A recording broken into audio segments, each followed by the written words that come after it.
Hey guys, my name is Jamie Dawson, and this is Module 11 over the lesson plan. So what students are going to do first is go to www.landsofamerica.com, and on there they will find Native American tribes in which they will need to choose from. Realistically, they would need to choose one that's not really heard of, unlike you hear of like the Cherokee, and that's one of the most popular ones. So they would need to pick something that's not heard of often. And so the Native American tribes, the U.S. government officially recognizes 562 tribes. There are still hundreds who have not achieved the recognition in this lengthy and expensive recognition procedures, and they are required to qualify for government and economic health care assistance and protection of sacred burial grounds. 100 plus tribes are unrecognized by the government and have already signed treaties with the feds many years ago, but those agreements were never ratified by Congress. So this is something that I want the students to know, something about the Native American tribes, that it's not just 5 or 6 tribes, there's hundreds and hundreds of tribes, and they need to look through those. And so the top 10 that I am going to request that students really look into are the Anasazi, and they're the ancient pueblos of Southwest, the Arikane, the Arikane tribe, Indians with horns, Catawba, South Carolina. The Chickasaw, or the Unconquerable in the Mississippi Valley, the Omaha Indians, the true Nebraskans, the Chippewa, people of the Great Lakes, Pennacook tribe is in the New England area, Wichita Indians roaming in the southern plains, the Muskogee Creek Nation, and the Hydatsa tribe of the North Dakota pioneers. So students would need to write down these 10, and if they could find some others during their research, that is fine also. Just as long as they research those 10 to pick and choose what they would or will not want to do in the groups of 3.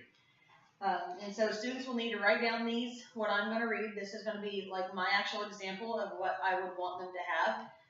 And so once this is done, there will be a quiz, and they will need to pass it with a 90% or greater to start their research project. In the meantime, for technology, for the school computers, they'll use a laptop for research on the website that I've previously given. So what I did my example over was one of the most popular ones, which was the Cherokee.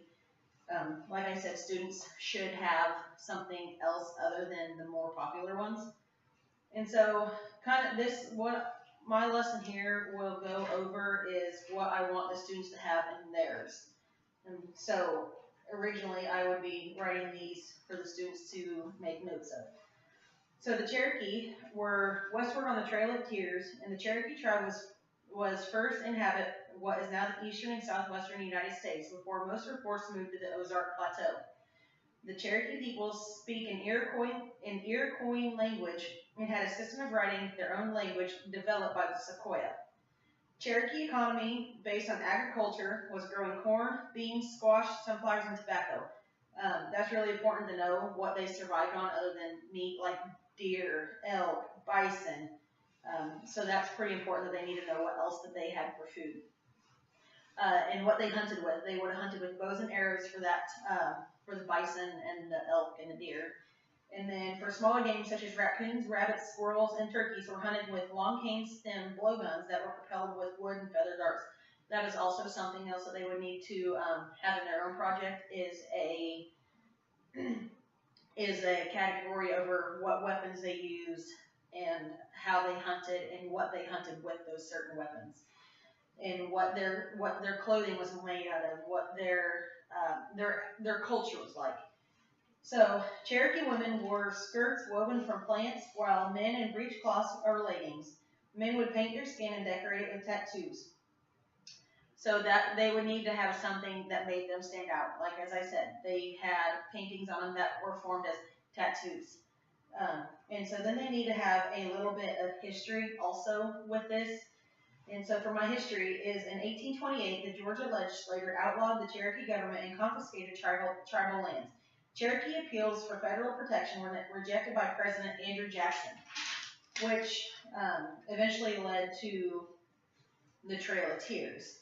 So, and also during that time, Federal troops began forcibly evicting the Cherokee. Approximately 1,000 Cherokee escaped to the North Carolina mountains, in which then they started their own tribe.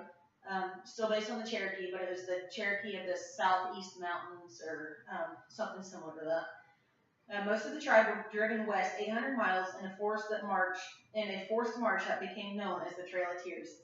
About 4,000 perished through hunger, disease, and the weather. Now, students, now that I have presented what my lesson plan was and about the details I wanted, like I said, the clothing, what makes them unique, some history of it, their hunting methods, their hunting techniques, what they hunted, they need to, and also where they were kind of established and where they were from and where they went. So now that they have all of this information, students will need to log onto their computer, which my student has done here, and find the quiz under the quiz tab that I have set up on the Schoology. The quiz is 10 questions over the information that I had just presented. Students must pass with at least a 90% or better before they can start projects. And I would like I said, I would like the students to pick a tribe that is less known. And they will be working in groups of 3, so they will need to all make a decision and communicate over what tribe that they think will be best. And they will have some class sessions to do that. They'll have 50-minute sessions to do that. And then they will need a poster board, and then when they are all accomplished, they will get a grade as a whole group, not individuals. And each group should be doing separate things that they assign with each other. So one or two will do research, and then one will do the writing, one will find the pictures, and so the other one will decorate the poster. So they need to do this as a group effort. This should be something that should be done in a timely manner, as they will have plenty of time to work on it in class strictly for this. So once students pass the quiz with a 90% or better, they may start their posters. Thanks.